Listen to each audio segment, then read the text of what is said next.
Hello everybody, Trevor here, and welcome to my first top 5 video regarding worst to best things. And for today's video, we'll be discussing my top 5 double-length Thomas episodes. For this list, not only will I include all the specials from the Big World Big Adventures era, but also Diesel's Ghostly Christmas from the Andrew Brenner era, and yes, it does count. I also want to point out that I won't be including any of the Origins Ghost specials because they're really not worth my attention anymore.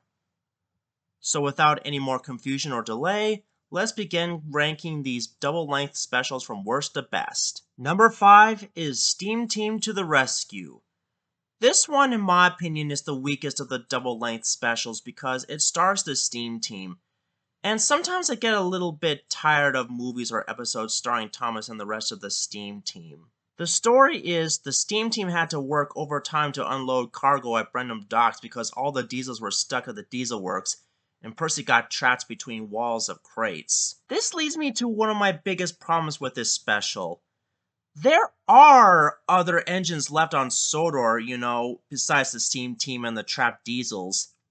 Why not just have Sir Tom Hatt order other engines like Rosie, Billy, Neville, Ryan, Whiff, Scruff, and Stanley, just to name a bunch? Oh, and the part where Salty gets knocked off the tracks and spinning around like that and falling to the water. When I first saw this scene, I was like, physics? What's that? And the worst part of it is, after the Steam Team and the Sora Search and Rescue Team save the day, Sir Tom Hatt seems to think that everything is fine now, when in reality, he forgot about all the diesels at the diesel works. What an idiot. However, despite all the negatives I've pointed out, there are a couple positives.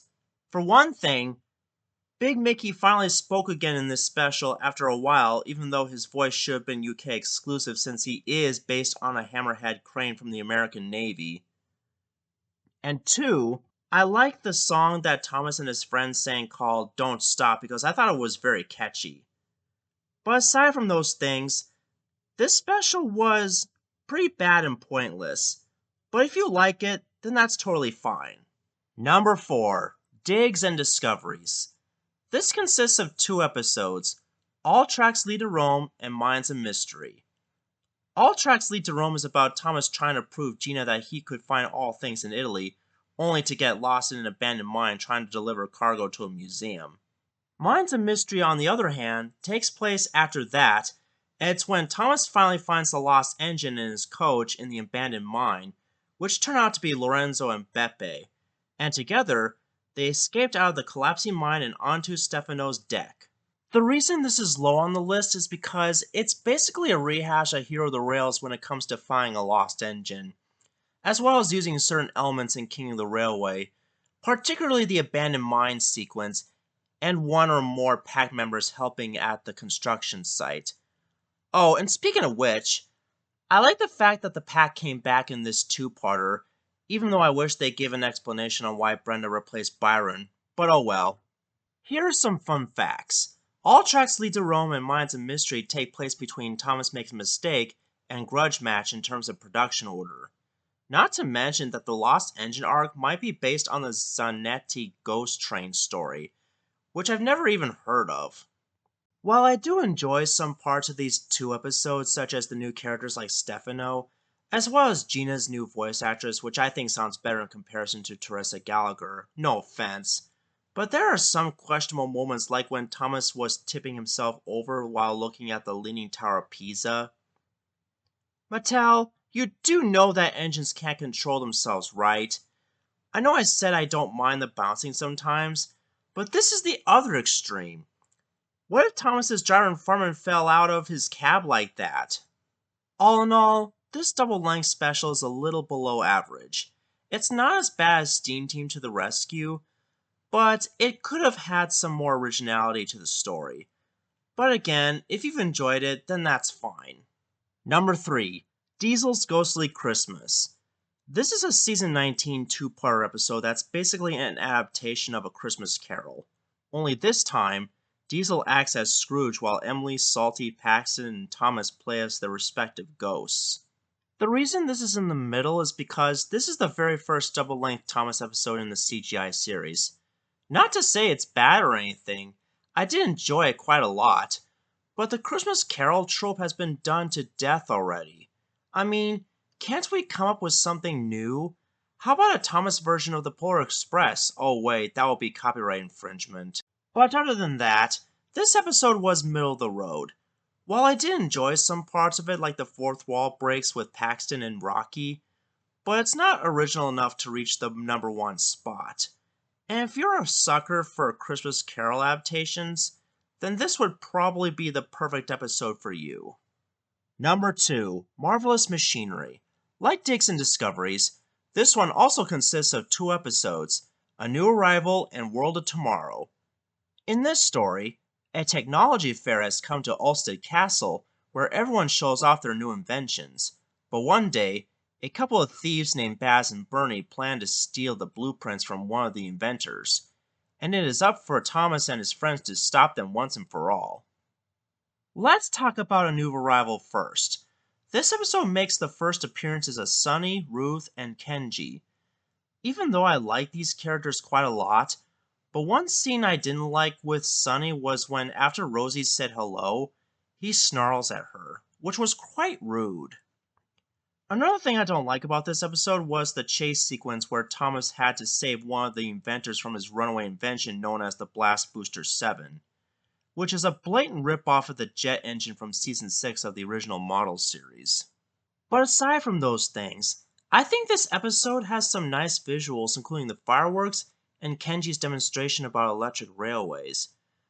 But it's still not as exciting as its follow-up episode, which I'll get to right now. The next episode in Marvelous Machinery is called World of Tomorrow, and this is where we get to see more character development between Thomas and the new characters. My most favorite scenes in the entire episode were the chase sequences with Sunny and Kenji. The scene where Thomas was chasing Sunny and trying to rescue him really reminds me of the Season 2 episode Old Iron, when it comes to the driver throwing a rope onto Sunny's buffer and scrambling into his cab to stop him. I even like the bit where Thomas's driver Bob spoke for the very first time after so many seasons of silence. But the reason why Sunny was in a runaway without a driver was because Baz and Bernie were using him as a distraction so that they could get away with the plans while kidnapping Kenji as their getaway vehicle. This is the secondary chase sequence, and like the last one with Sunny, this one is also epic because not only Thomas chased after Kenji and the 2 crooks with the Blast Booster 7, but 2 of the engines, Gordon and Rebecca, as well as 3 other human characters, particularly the Earl, Ruth, and most hilariously, Sir Topham Hatt, who was driving the robot from earlier in the episode. And thankfully, in the end, Kenji was saved by Thomas, the 2 criminals were arrested, and everyone lived happily ever after. In conclusion, this is my second favorite double-length special not only because of the new characters, but because of the wonderful story, creative inventions, and 2 epic chase scenes at once. And we all know what the #1 spot is going to be, Thomas and the Royal Engine, or the Royal Engine for short. In this story, Thomas was selected by the Queen to take Sir Topham Hatt to London to receive a special reward for their services on the North Western Railway. But on the way, they run into some trouble. Out of all the double-length specials in the Thomas series, this is the absolute best one for a number of reasons. For one thing, I love the beginning where they show the Reverend Wilbur Awdry drawing an early illustration of Thomas, just like in real life. Secondly, I thought the introduction of Prince Harry at the beginning of the episode was spectacular, because after all, he is royalty, and it does make sense why they included this. Thirdly, I like the montage of Thomas and Sir Topham Hatt getting ready to see the Queen in London. Fourth, I even love the funny moments like when Thomas's fireman was trying to catch Sir Topham Hatt's hat only to realize that there was a squirrel underneath it. In addition, we do get a few cameos of the few mainland engines like the Flying Scotsman and one of the red diesels from the Great Race and Journey Beyond Sodor. I even love the new character Duchess of Loughborough. I think she's a sweet character and her voice actress suits her perfectly. And furthermore, it was also nice that Thomas's fireman spoke after so many seasons of silence in the CGI series despite being left behind by mistake in the end. And I know I have been harsh on Sharon Miller in the past, but I think she does a much better job as voice director, as well as being the voice of the Queen in this special, which is unfortunately her only voice work in the entire show. I kind of wish they had her voice a few more characters like Old Slowcoach, or maybe as the new voice of Lady from Thomas Magic Railroad, just to name a couple. But hey, at least she got to voice someone here. In addition, I thought Rachel Miller does a pretty decent job as the young Prince Charles, and I especially thought it was very cute that he has a toy model of Thomas in his hand, not to mention that he asked his mother permission to give Thomas his reward at the end, which I thought it was nice of him. However, if there are a couple things I don't like about this special, it would be 1. Beresford, like in Journey Beyond Sodor, only serves as filler.